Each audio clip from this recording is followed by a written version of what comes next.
আসসালামু আলাইকুম এভরিওয়ান। যারা আমার মতো গরুর মাংস খেতে খেতে বোর, তাদের জন্য নিয়ে এসেছি চিকেনের মজার রেসিপি। তা হলো সাসলিক বা কাঠি কাবাব।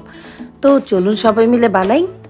তো প্রথমেই মুরগির মাংসগুলোকে এভাবে করে বোনলেস টাইপের করে কেটে নিতে হবে, আর এই সবজিগুলোকেও এভাবে করে কেটে রেডি করে নিতে হবে। আমি কিন্তু একদম ধুয়ে একদম ক্লিন করে রেডি করে রেখেছি। সো এর মধ্যেই আরেকটা জিনিসের প্রিপারেশন করে নিতে হবে, তা হচ্ছে কাঁচামরিচ আর ধনিয়া পাতার একটা মিক্স, যেটা আমি একটু ছেঁচে নিয়েছি, আপনারা ব্লেন্ড করে নিতে পারেন। অ্যান্ড তারপর হচ্ছে এই সবজিগুলোকে চিকেনের সাথে মিক্স করে দিলাম। আর তারপর আমরা এর মধ্যে এখন একে একে মশলা দিয়ে দিব। ফার্স্টে আদা রসুন দিয়ে দিলাম, তারপর এখন লবণ দিয়ে দিব 2 চামচের মতো, তারপরে দিয়ে দিব গুঁড়ামরিচ, তারপর হচ্ছে ধনিয়ার গুঁড়া আর জিরার গুঁড়া, আর এখন দিয়ে দিব আমি সয়া সস। এটা আপনাদের পরিমাণ মতো দিতে পারেন, কারণ আসলে চিকেনের এবং সবজির পরিমাণের উপর নির্ভর করে। তারপর দিয়ে দিব সস দেওয়ার পর এখন দিয়ে দিব ধনিয়া পাতা আর কাঁচামরিচের মিক্স। এই রসটা কিন্তু আলাদাই একটা ফ্লেভার অ্যাড করবে চিকেনের মধ্যে। আর এখন সব কিছু একসাথে মিক্স করে দিব, কিন্তু খেয়াল রাখতে হবে যেন আমাদের সবজিগুলো ভেঙে না যায়। খুবই আলতোভাবে একটা মিক্স করে দিতে হবে। আর এখন দিয়ে দিচ্ছি লেবুর রস, এটাতেও একটা আলাদা সুন্দর ফ্লেভার অ্যাড করবে। আর আগে থেকে আমি ভিজিয়ে রেখেছিলাম এই কাঠিগুলো, যেগুলোতে আমরা কাঠি কাবাব বানাবো বা সাসলিক বানাবো। আর একটু পেঁয়াজ অ্যাড করে দিলাম মশলার সাথে। আর তারপরে এই সেম প্রসিডিওরের মাধ্যমে আমি কাঠিতে এই সব কিছু গুজে দিব। মানে আপনারা নিজেদের পছন্দ মতো কাঠির ভিতরে এটাকে সাজিয়ে নিতে পারেন। এইভাবে আমি একটু দেখিয়ে দিলাম যে কিভাবে সাজাতে হবে।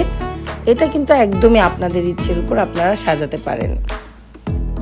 আর আমার ঠান্ডার জন্য আমার গলার ভয়েসের অবস্থা খুবই খারাপ, তো আমি আগে আপনাদের কাছে সরি বলে নিচ্ছি। আর এভাবে করে আপনারা সবগুলো কাঠির ভিতর এগুলো ঢুকিয়ে নেবেন। আর আমারটা কিন্তু আমি অলরেডি আপনাদেরকে এখনই দেখিয়ে দিচ্ছি।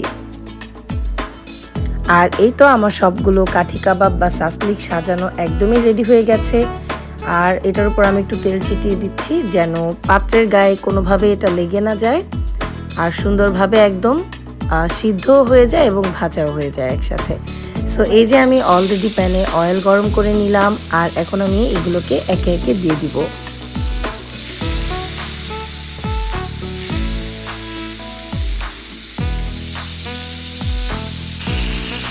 এখন আমি এগুলোর উপর ওই পাত্রে থাকা যে বাকি মশলাগুলো, এগুলো একটু করে দিয়ে দিচ্ছি, যেন কোনোভাবেই মশলা কম না মনে হয়।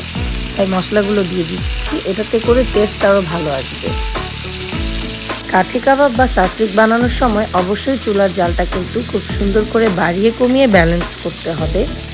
আর এগুলোকে এপিট ওপিট সুন্দর করে উল্টিয়ে দিতে হবে মাঝে মধ্যেই, কারণ খুব সুন্দরভাবে তাহলে দুইটা পাশই সিদ্ধ হয়ে যাবে এবং কুক হবে একদম ঠিকভাবে। আর এই তো আমার অলরেডি এক ব্যাচ ভাজা শেষ এবং আমি আরেক ব্যাচ ভেজে নিচ্ছি। আর এই তো আমার সাসলিকগুলো একদম রেডি হয়ে গেছে। আর আমরা বাসার সবাই কিন্তু অনেক এনজয় করেছি, আর আমার ছোট্ট সুমেরাও অনেক মজা করে খেয়েছি। আশা করছি আপনাদেরও ভালো লাগবে। ভালো লাগলে অবশ্যই আমার চ্যানেলে like, comment, share and follow